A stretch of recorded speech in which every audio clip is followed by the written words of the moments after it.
Okay, so earlier today, I'm out walking my dogs and I see that there's a lemonade stand that is set up by these two young girls. Amazing entrepreneurial spirit, start it young. But what impressed me about was their approach to sales. Yes, they're trying to sell lemonade. So I'm walking down the street, I have two dogs with me, and they say, lemonade, 3 different flavors, $1, and we have water for your dogs too. You can pay via Venmo, Cash App, or cash. And I was like, okay. I only have my keys on me right now. I asked, how long are you gonna be there? They said probably another 30 to 45 minutes. I'm like, great. I'm gonna go finish our walk and then I will go and get my phone. I'll come back and get lemonade from you. So what's the lesson in this? Number one is that if you are going to be in sales, and this is applicable in particular at a trade show experience, right? You need to be able to talk to strangers.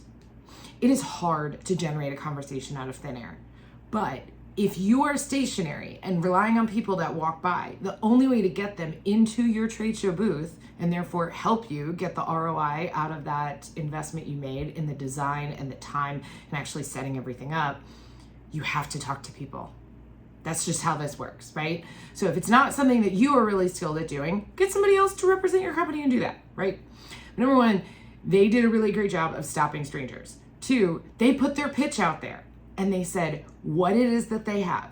They don't have every beverage under the sun. They said we have 3 flavors of lemonade or you can mix 2 of them. I'm like, fantastic, 4 options. They also immediately laid out a way to overcome an objection, being, oh, I don't have cash. They said we can take Cash App, Venmo, or cash itself. So when someone would have said, they would have just said like, oh, it's lemonade for $1. Oh, I'm so sorry, I don't have any cash on me. Then they would have to say, well, we have Venmo too. Instead, they got ahead of it. And what was the result? I had no objections. I was like, okay, I just don't have my phone on me, but I will come back.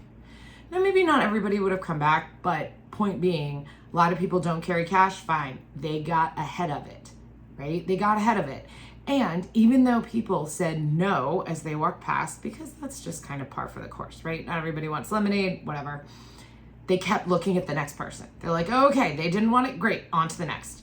They didn't get upset. They didn't feel like their world had fallen apart. They just kept moving, right? They kept moving. So think about these girls the next time you have a trade show experience or you are out there with your own figurative lemonade stand, and make sure that you make eye contact, right? Try to start a conversation and overcome objections up front. And if someone says no, okay, fine. There will always be somebody else walking by.